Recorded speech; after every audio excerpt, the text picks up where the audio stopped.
Sean Fox here at Ouachita High School. We're talking to head coach Benjy Lewis about the expectations the Lions face for 2025. Well, coach, last year, big step up from the program from the previous season.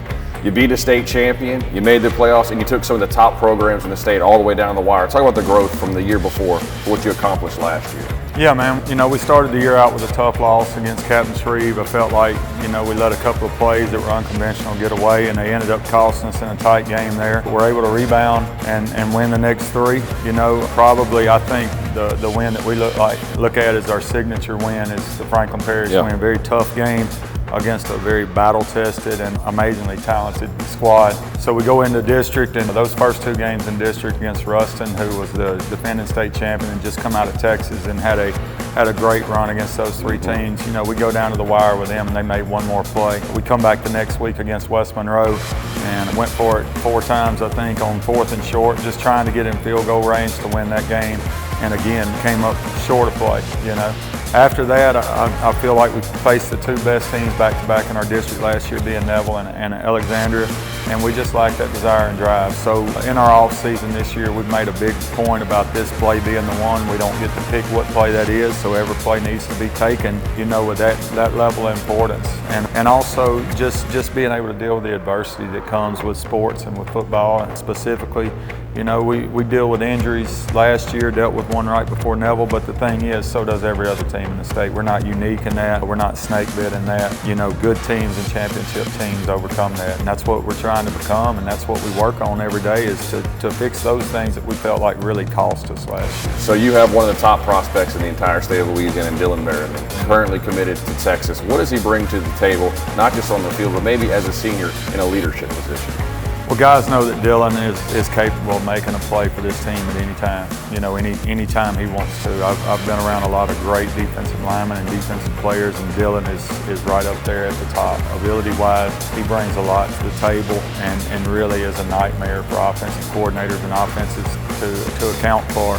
There's other guys around, and Dylan is a 3-year starter. We've got, I think, 12 or 13 of those guys that we threw to the fire as sophomores that are now, rising to the level they need to become not just players and starters, but leaders and mentors on this team. Orlando Fremont, we call him Odie Fremont, wears our number 0 this year. He's the first back-to-back line games, which is our weight room off-season program. He's our first, and Coach Chance has been here a while, and he's the first one that he can remember going back-to-back. Wow. And doing that 2 years in a row.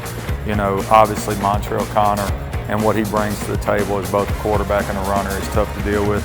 MJ Dade, really got his recognition this track season as to what he is and what he's capable of. We look forward to that, as well as a lot of other guys. We've got a good junior class behind those seniors, and plenty of talent to do whatever we want to do, but we have to take care of those other things. Well, it seems like there are plenty of expectations this year. I know Rivals had you as one of the top 25 teams in the state of Louisiana. That might not mean something, that shows your team's starting to get some respect. Right. Well, I always tell them, last year at times, the press wasn't always good, and we talk about, the only opinions that matter are the people that are in this room and are doing this with us. So I don't want them, just like when we're, down low and we feel like we ain't got a friend in the world, I don't want them to feel like it's that way. These guys in here, they battle together at the same time and on the same message. I don't want them to take those accolades and start thumping their chest and think that we're something we're not. We still have a ton to prove, but we still have to win game 1 before we can win game 15. And that's what we're trying to shoot for.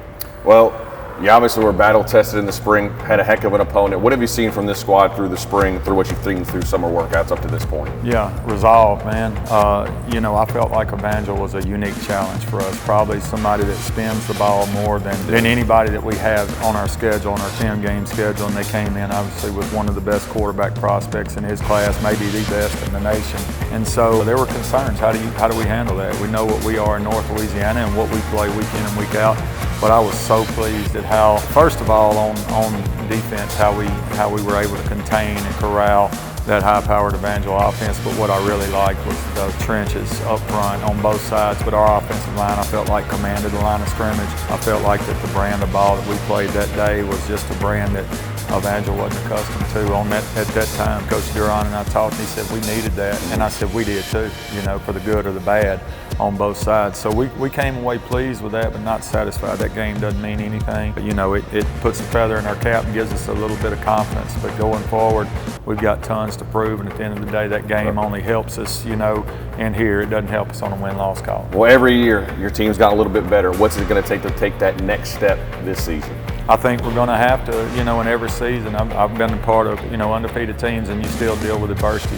We've got to cope with adversity when it happens within a game, whether we win or lose that game, within an injury, within situations. Like I said, good teams, and I've been a part of a good bit of them. Good teams, they're able to deal with that. They're able to handle the adversity of success. We can't go 3, 4, 5, and 0, get ready to play the first district game, and feel like we don't have to prepare and come to work with lunch pail in our hand every day. We've got to do those things. And I think that's the biggest challenge for us is learning what a 10-game season at a high level of success looks like. Leader of the Lions, Benjy Lewis, as always, appreciate you, my friend. Yeah, man. Thank you. Don't forget to follow us on social media, and don't forget to catch me every day on Sports Talk 97.7 from 3 to 6.